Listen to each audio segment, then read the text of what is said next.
Class السلام علیکم، آپ سب کیسے ہیں؟ امید کرتی ہوں آپ سب خیریت سے ہوں گے۔ میں ہوں آپ کے اردو کی ٹیچر مس تحسین۔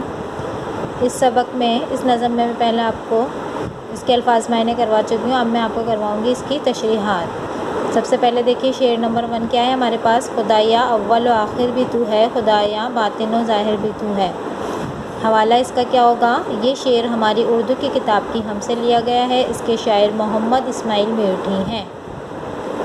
تشریح: اس شعر میں شاعر اللہ تعالیٰ کی صفات بیان کرتے ہوئے کہتے ہیں اول و آخر بھی اللہ ہے اور اللہ ہی ہے جس کی قدرت میں پوشیدہ اور عیاں ہے۔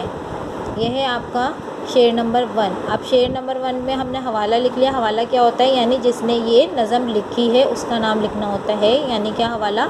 صرف آپ چاہیں شعر کی تشریح 1 2 3 4 5 جتنی بھی ہم لکھیں، لیکن حوالہ ایک ہی لکھتے ہیں۔ حوالہ شاعر یعنی نظم تو پوری ایک ہی شاعر نے لکھی ہے، تو حوالہ آپ ایک ہی دفعہ لکھیں گے جیسے میں نے لکھوا دیا۔ اب شعر نمبر 2 جب آپ لکھیں گے تو پہلے شعر نمبر 2 کیسے لکھیں گے؟ نہیں اول کو آخر سے جدائی، ورائے عقل ہے تیری خدائی۔ اب اس میں ہم حوالہ نہیں لکھیں گے کیونکہ ہم شعر نمبر 1 میں حوالہ لکھ چکے ہیں۔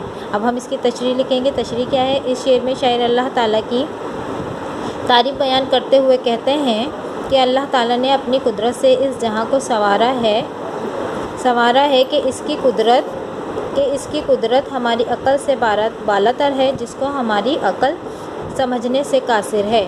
یہ ہے ہمارے شعر نمبر 1 کی تشریح اور شعر نمبر 2 کی تشریح۔ یہ ہے شعر نمبر 3 سوا تیرے نہیں موجود کوئی، نہ عابد ہے نہ ہے معبود۔ تشریح آپ لوگ اس کی خود لکھیں گے اور حوالہ تو ایک دفعہ لکھ لیا ہے، اس کو آپ اپنی کاپی میں لکھیں گے۔ کاپی میں کیسے کام کریں گے آپ لوگ؟ یعنی پہلے لکھیں گے الفاظ معنی کے بعد آپ اس کی تشریح لکھیں گے۔ تشریح لکھیں گے شعر نمبر 3 کی آپ خود لکھیں گے۔ شعر نمبر 1 اور 2 کی میں نے لکھوائی ہے تشریح، اور شعر نمبر 3 اور 2 کی خود لکھیں گے آپ لوگ۔ صحیح ہے؟ اوکے، اللہ حافظ۔